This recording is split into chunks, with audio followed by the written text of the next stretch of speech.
Uber gelohnt.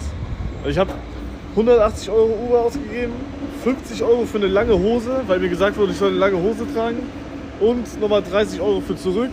Plus, ich habe nicht gestreamt. Hat sich gelohnt, glaube ich, oder?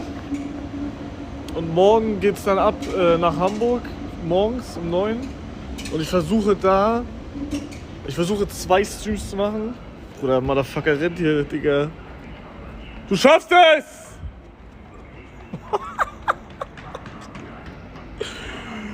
Digga. Morgen versuche ich 2 Streams zu machen.